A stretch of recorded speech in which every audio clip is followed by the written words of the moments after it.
Good morning students, how are you. Student, हम लोग अपनी प्रीवियस वीडियो में डिफरेंट रिसोर्सेज के बारे में पढ़ चुके हैं, जैसे कि लैंड एंड द सॉइल। ठीक है, किस तरीके से लैंड का फॉर्मेशन होता है, ठीक है, लैंड रिसोर्सेज का क्या यूज़ होता है, देन सॉइल रिसोर्सेज क्या है, किस तरीके से उसका फॉर्मेशन होता है, क्या क्या फैक्टर्स को अफेक्ट करते हैं, और सॉइल इरोजन के बारे में भी पढ़ चुके हैं। So today we will learn about the water resources. ठीक है, तो यानी आज हम किसके बारे में पढ़ेंगे? वाटर रिसोर्सेज के बारे में। ठीक है, एज यू नो कि वाटर जो है बहुत ही हमारी लाइफ के लिए एसेंशियल है, बहुत ज़रूरी है। ठीक है, बिना वाटर के हम लोगों की लाइफ जो है वो हम सोच भी नहीं सकते हैं। ठीक है, वाटर जो है हमारी सारी ज़रूरतों को पूरा करता है, जैसे कि we use it for drinking, bathing, relaxing, fishing, keeping cool, cooking food and irrigation the field. यानी हम वाटर का यूज़ किस लिए करते हैं?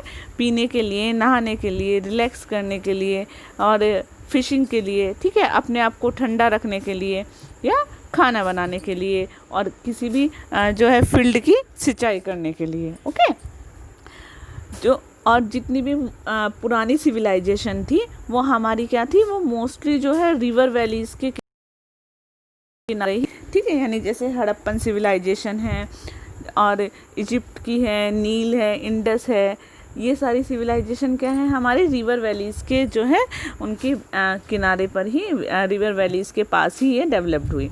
It tend to provide base of life to sustain, और ये हमें क्या है, लाइफ जीने के लिए जो है हमें बेस प्रोवाइड करता है।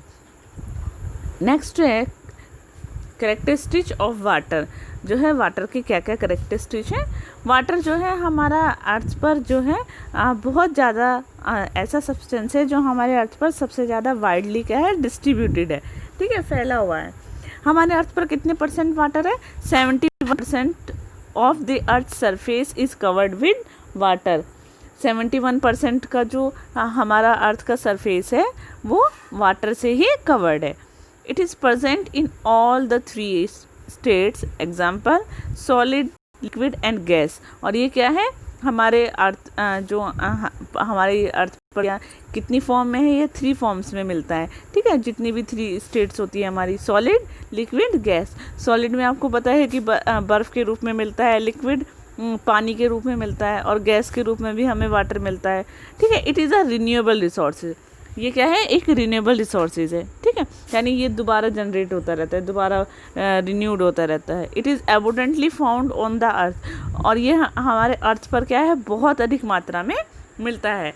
और it is home to marine life, और मैरीन लाइफ का ये क्या है, घर है। मैरीन लाइफ क्या होती है बेटा? जो हमें पानी के अंदर जो लाइफ होती है, जीव जंतु, पेड़ पौधे जो होते हैं, उनका ये क्या है, घर है। यानी पानी होगा तभी तो उसके अंदर हमें बहुत सारे वाटर प्लांट्स मिलेंगे, बहुत सारे आपको जो है छोटे छोटे जो फिश, इस तरीके से पानी में रहने वाले जीव जंतु मिलेंगे। ठीक है, नेक्स्ट है डिस्ट्रीब्यूशन। जो कि अर्थ पर हमारे जो है वाटर का डिस्ट्रीब्यूशन कैसा है। अभी हमने जैसे पढ़ा कि हमारे अर्थ सरफेस पर वाटर जो है वो 71% है। इसी वजह से हमारी क्या है, अर्थ जो है स्पेस से देखने पर ये ब्लू दिखाई देती है, क्योंकि हमारे अर्थ पर जो है बहुत सारा पानी है। और जब पानी ज़्यादा है तो ये, जब हम इसको स्पेस से देखते हैं तो ये हमें ब्लू ब्लू दिखाई देती है। और ब्लू दिखने के कारण ही इसको क्या कहा गया है, ब्लू प्लैनेट कहा है, क्योंकि स्पेस से जब ये हमें ब्लू दिखाई देती है तो इसको ब्लू प्लैनेट ही कह दिया है। ठीक है, out of the total water available on the earth, about 97% is available in ocean. और जितना भी पानी है हमारे अर्थ पर, उसमें से जो 97% है वो हमारा कहाँ पर है, ओशियंस में है। ठीक है, और ओशियन का पानी कैसा होता है बेटा? ओशियन का पानी होता है नमकीन। ठीक है, नमक का पानी होता है, और जो नमक का पानी होता है उसको तो हम यूज़ नहीं कर सकते। ठीक है, तो वो हमारे यूज़ करने के लिए नहीं है। About 3% water is available as fresh water on the earth, और हमारे अर्थ पर जो है ओनली 3% फ्रेश वाटर है। आउट ऑफ दिस, इसमें से भी 70% जो फ्रेश वाटर है वो हमारे किसमें, ग्लेशियर और आइसबर्ग पर जो है हमें इनके रूप में मिलता है। ठीक है, और जो कि ह्यूमन के यूज़ के लिए नहीं होता, मतलब ह्यूमन उसको यूज़ नहीं कर सकता। सो सिर्फ कितना बता, लेस देन 1%, 1% से कम जो पानी है फ्रेश वाटर है वो हम लोगों के यूज़ के लिए है। This is available as ground water and surface water. और ये किसके रूप में मिलता है हमें, जो ग्राउंड वाटर या सरफेस वाटर होता है। The surface water available in river, pond, lakes and water vapour in the atmosphere. और जो सरफेस वाटर है वो हमें किस किस रूप में मिलता है, रिवर में, पोंड में, लेक में, ठीक है, वाटर वेपर में, वेल्स में। तो ये हमारी अर्थ के सरफेस के ऊपर जो है ये सोर्स हैं हमारे वाटर के। नेक्स्ट है वाटर साइकिल। वाटर साइकिल क्या होता है बेटा, आप लोग पहले भी पढ़ चुके हो। वाटर साइकिल जो वाटर का जो सर्कल होता है इस तरीके से जो है ऊपर से नीचे आता है और फिर वो कैसे वापस ऊपर जाता है, ये हमारा वाटर साइकिल होता है। Water on earth is just motion, constant motion and keep on changing in different form. जो हमारे अर्थ पर जो वाटर है कंस्टेंट मोशन में होता है, ठीक है। और वो क्या होता है, वो अलग अलग फॉर्म में क्या है चेंज होता रहता है। जैसे वो कभी लिक्विड रूप में मिलता है आपको, कभी आइस के रूप में, कभी वाटर वेपर के रूप में। The water forms the earth keeps evaporating into water vapour which lead formation of the cloud. और जो वाटर होता है, वाटर अर्थ से क्या करता है, इवेपोरेशन के थ्रू वाटर वेपर होता है और वो क्या है जिससे कि क्लाउड बनते हैं, ठीक है। Cloud form due to condensation and cause rain. और क्लाउड क्या है, कंडेंसेशन और रेन के कारण बनते हैं, ठीक है। Rain water comes down to earth and flow into river and pond and ocean. और जो रेन का वाटर होता है वो कैसे अर्थ पर कैसे वापस आता है, वो अर्थ पर रेन के थ्रू वापस आता है और फिर वो कहाँ पोंड्स में और रिवर्स में वो क्या है फ्लो होता है, वहाँ बहता है। Some of rain water also seeps into the ground and reach underground water reservoirs. और कुछ जो पानी होता है उसको ग्राउंड में वो सोख लिया जाता है, ग्राउंड में चला जाता है, ठीक है। और अंडर वाटर जो रिसोर्सेज है वहाँ तक पहुँच जाता है। Constant change of water of different forms on the earth is called the water cycle. और जो ये वाटर का जो चेंज है डिफरेंट फॉर्म्स में, इसको ही हम वाटर साइकिल जो है कहते हैं। देखिए बेटा, आप यहाँ देख सकते हैं कि जो हमारा वाटर है वो क्या है, वो पहले देखिए आपकी ऊपर से जो प्रीसेशन के रूप में यानी बारिश के रूप में वो ऊपर से नीचे आया। देन वो फिर अभी जैसे हमने पढ़ा कि पानी जब रेन के थ्रू नीचे आता है तो वो कैसे, वो क्या है नदियों में फ्लो करता है, ठीक है। नदियों से जब सनराइज से वो इवेपोरेट होता है, इवेपोरेट होकर वो वापस ऊपर चला जाता है, ठीक है। ऊपर जाने के बाद वो ठंडा होता है, कंडेंसेशन, जिससे कि क्लाउड्स आपके जैसे बनते हैं, ठीक है। और देन वो ठंडा होने के बाद फिर वो बारिश के रूप में वापस नीचे आ जाता है। तो इस तरीके से ये जो वाटर के फॉर्म्स हैं इनसे हमारा ये क्या है कि ये हमारा पूरा वाटर साइकिल कहलाता है। इवेपोरेशन क्या होता है, evaporation process by which water change into gaseous state. Evaporation एक ऐसी प्रोसेस है जिसमें वाटर क्या होता है गैस के स्टेज में चेंज हो जाता है। देन कंडेंसेशन, कंडेंसेशन क्या होता है, एक ऐसा प्रोसेस है जिसमें वाटर वेपर चेंज होता है लिक्विड स्टेट में और and fall on the earth, और अर्थ पर गिर जाता है। यानी कंडेंसेशन में क्या है, जो वेपर होता है हमारा वाटर वेपर जो होता है इवेपोरेशन के थ्रू वो वेपर क्या है ठंडा हो जाता है, ठीक है। और ठंडा होने से वो क्या है लिक्विड फॉर्म में आ जाता है और उसके बाद वो अर्थ पर जो है रेन होता है। सुब्लिमेशन एक ऐसा प्रोसेस है जिसमें क्या है वाटर डायरेक्टली चेंज हो जाता है आइदर सॉलिड टू गैसियस, यानी सॉलिड से वो गैस में, और क्या है बिना किसी लिक्विड फॉर्म में जाए, ठीक है। यानी सॉलिड से डायरेक्ट वो क्या होता है जैसे कि वो भाप बनकर उड़ जाता है। आप यहाँ भी देख सकते हैं बेटा इसको कि इस यहाँ आप देखेंगे कि ये जो ग्लेशियर वाला पार्ट है यहाँ से जो वाटर है वो डायरेक्ट क्या है लिक्विड फॉर्म में नहीं भी आता है, वो इवेपोरेट होकर वापस क्या है चला जाता है, ठीक है। तो ये हमारा क्या है सुब्लिमेशन होता है। Then water pollution, water pollution means contamination of water due to any external material which make it unsuitable for human consumption. Water pollution का मतलब होता है कि पानी को बिना किसी किसी भी एक्सटर्नल मटेरियल के द्वारा उसको क्या है दूषित कर देना, उसको पोल्यूट कर देना, ठीक है, और उसको वो इस लायक हो जाता है कि वो ह्यूमन के यूज़ में नहीं आ सकता, ठीक है, यानी ह्यूमन उसका यूज़ नहीं कर सकता. अब कौन कौन से जो है सोर्सेज होते हैं जो वाटर को पोल्यूट करते हैं, ठीक है. सोर्सेज ऑफ वाटर पोल्यूशन, सबसे पहला domestic effluent daily life. We use water for many things such as bathing, cooking, washing etc. आपको पता है कि हम डेली लाइफ में जो है पानी का बहुत सारी चीज़ों में यूज़ करते हैं, नहाने के लिए, खाना बनाने के लिए, कपड़े धोने के लिए, ठीक है, क्लीनिंग के लिए. This waste water is discharge into river and streams which cause pollution.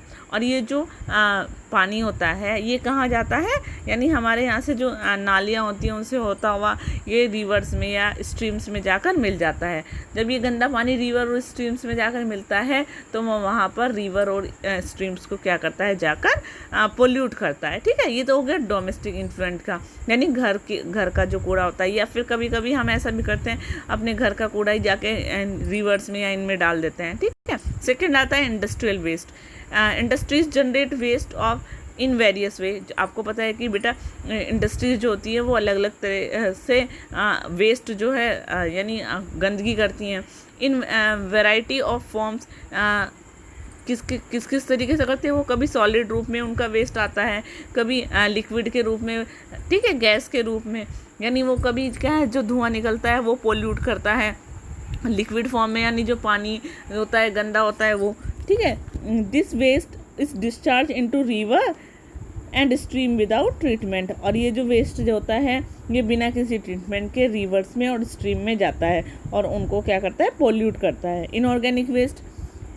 Inorganic waste are very harmful and very common in manufacturing soap, detergent, drugs, paint, fertilizer etc.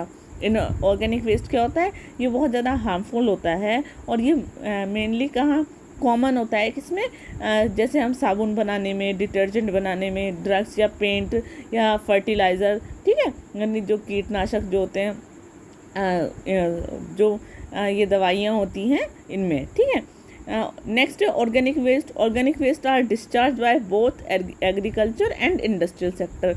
Organic waste क्या होता है, वो दोनों तरीक़ों से मिलते हैं, यानी एग्रीकल्चर जब हम खेती करते हैं तो उससे भी ऑर्गेनिक वेस्ट आता है और इंडस्ट्रियल सेक्टर से भी बहुत सारे ऑर्गेनिक वेस्ट यानी ऑर्गेनिक जो कूड़ा होता है वो निकलता है. Presence of organic waste increase the growth of bacteria and more oxygen is conserved by them, leading the death of fish. और जो ऑर्गेनिक वेस्ट होता है उसमें क्या होता है, उसकी वजह से उसमें बहुत सारे बैक्टीरिया जो है वो पनप जाते हैं, बैक्टीरिया हो जाते हैं, ठीक है, और ये क्या करता है, बहुत सारी ऑक्सीजन को कंज्यूम्ड करता है, ठीक है, और इसकी वजह से क्या होता है कि बहुत सारी फिशेस की जो है डेथ हो जाती है. यानी जब हम रिवर्स या स्ट्रीम को किसी को भी कहीं पर भी ये वेस्ट डालें तो उसकी वजह से क्या होता है, वहाँ पर जो है ये पोल्यूशन की वजह से वो वहाँ की जो फिशेस हैं उनकी डेथ भी होने का खतरा रहता है. रेडियो एक्टिव वेस्ट मतलब जो अलग अलग तरह की जो किरणें निकलती हैं, रेज निकलती हैं, ठीक है, तो उनकी वजह से जो पोल्यूट होता है. वेरियस एलिमेंट लाइक बहुत सारे एलिमेंट जैसे कि radium, uranium, thorium are very harmful. ये बहुत ज़्यादा नुकसानदायक होते हैं, ठीक है. These are caused various elements if expose to women. और ये बहुत सारी बीमारियों का जो है कारण होते हैं जो जिनकी वजह से ह्यूमन जो है बीमार हो सकता है. They also cause water pollution. और इसके साथ साथ ये वाटर पोल्यूशन का भी कारण है, ठीक है. नेक्स्ट है कंजर्वेशन ऑफ वाटर रिसोर्सेज. जो वाटर रिसोर्सेज है उनको उसको कंजर्वेट करके मतलब क्यों रखना चाहिए, क्यों उसको बचाना चाहिए, ठीक है.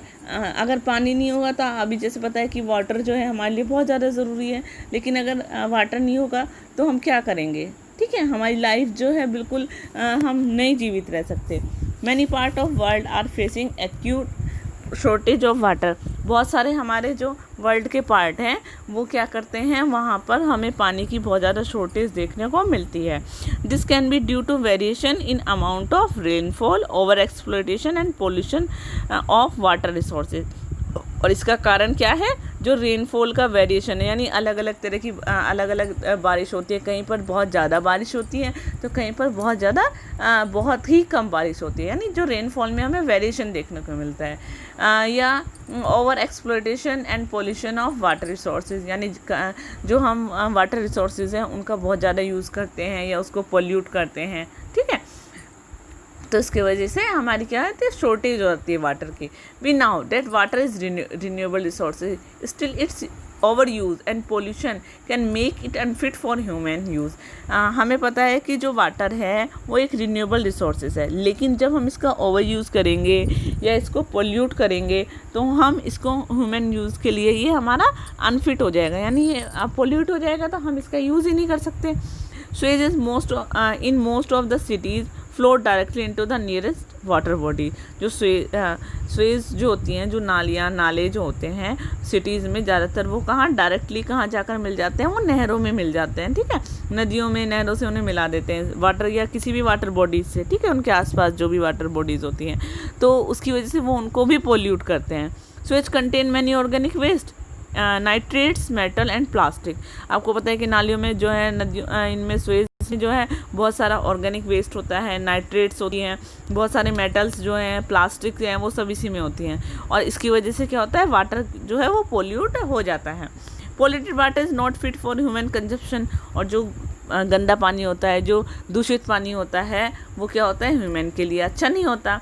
The non biodegradable waste can lead the accumulation of toxic substance in human body. और जो नॉन बायोडिग्रेडेबल वेस्ट होते हैं उसकी वजह से हमारी बॉडी में क्या होता है, जो टॉक्सिक सब्सटेंस होते हैं वो हमारी बॉडी में जो है वो पनप जाते हैं, वो हमारी बॉडी में रहने लगते हैं, ठीक है। नॉन बायोडिग्रेडेबल मतलब जो वेस्ट जो है वो कंपोस्ट, जो उनका क्या है, वो जो है आपस में वो कंपोस्ट नहीं हो पाते, ठीक है। The biodegradable component of Suez can result in spread disease. और जो बायोडिग्रेडेबल जो कंपोनेंट होते हैं स्वेज में, उनकी वजह से बहुत सारी बीमारियां फैलती हैं, जैसे कि कोलेरा या typhoid. Additionally polluted water is also danger for aquatic animal and plant. और इसी के साथ ही जो गंदा पानी होता है, मतलब वो ह्यूमन को ही इन्फेक्ट नहीं करता, जबकि वो किसके लिए डेंजरस है, वो एक्वेटिक एनिमल, जो पानी में रहने वाले एनिमल या प्लांट, उनके लिए भी बहुत ज़्यादा हार्मफुल है। यानी केवल ह्यूमन के लिए हार्मफुल नहीं है, वो प्लांट्स, जो पानी में रहने वाले प्लांट्स या एनिमल्स के लिए भी बहुत ज़्यादा जो है डेंजर्स है। To overcome the problem of water pollution, sewage treatment in major method.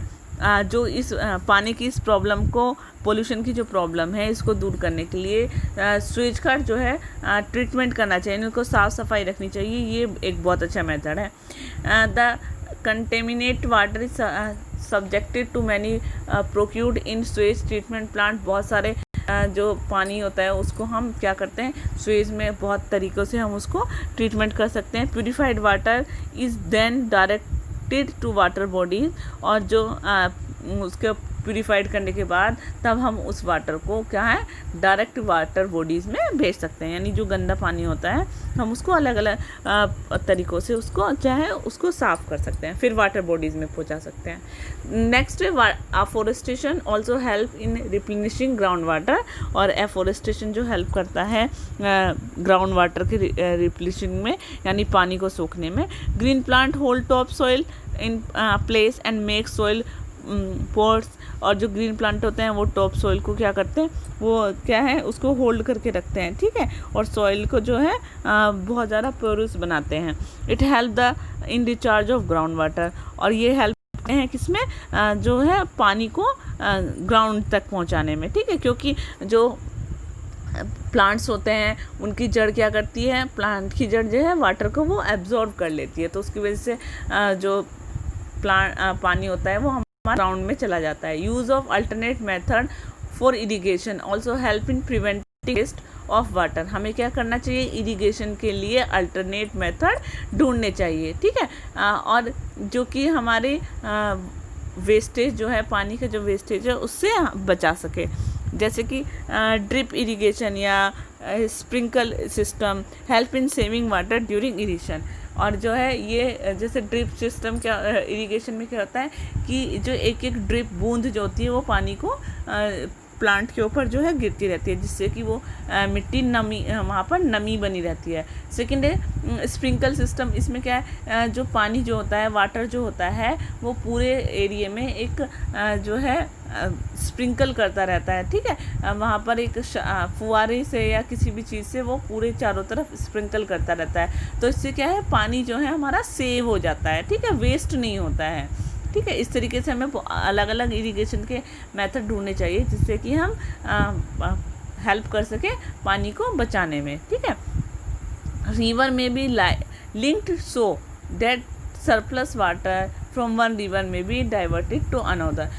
तो एक रिवर को क्या है, लिंक कर देना चाहिए किसी दूसरे वाटर बॉडी से, ताकि वो कहीं और भी दूसरी जगह भी उसका यूज़ हो सके, डाइवर्ट हो सके दूसरी जगह। Lowering of water table due to excessive use of ground water may be checked by improving surface shortage. और जो हमें वाटर टेबल जो होती है, जिससे हमें कि वाटर लेवल का पता चलता है, उसकी वजह से हम क्या करते हैं, due to excessive use of ground water may be checked by improving surface shortage. तो हमें ग्राउंड वाटर को चेक करना चाहिए कि वहाँ पर कितनी शॉर्टेज है, ताकि हम वहाँ के लिए कुछ काम कर सकें। Rain water harvesting is an important method to save surface run off. और रेन वाटर का जो हार्वेस्टिंग वाला तरीका है ये बहुत ज़्यादा ही अच्छा है। इसमें क्या करते हैं, जैसे कि जो रेन का वाटर होता है उसको किसी एक बहुत बड़े से टैंक में या कहीं पर उसको क्या करते हैं, स्टोर करके लेते हैं, और फिर हम उसको बाद में इरिगेशन के लिए या अदर किसी भी एक्टिविटीज़ के लिए उसको यूज़ कर लेते हैं। During the rainy season rain water is collected and stored in for use dry during dry periods, जैसे कि उसको ड्राई पीरियड्स के लिए हम उसको स्टोर कर लेते हैं। It is mostly practised in arid and semi arid areas. और ये ज़्यादातर कहाँ पर यूज़ होता है, जहाँ पर बारिश कम होती है, यानी जो सूखे हैं या कम सूखे एरियाज़ है वहाँ पर इसको हम यूज़ कर लेते हैं, ठीक है। आर्द्र एरिड मतलब जहाँ पर नमी वाला जो होता है या कम नमी होती है, ठीक है। Okay students.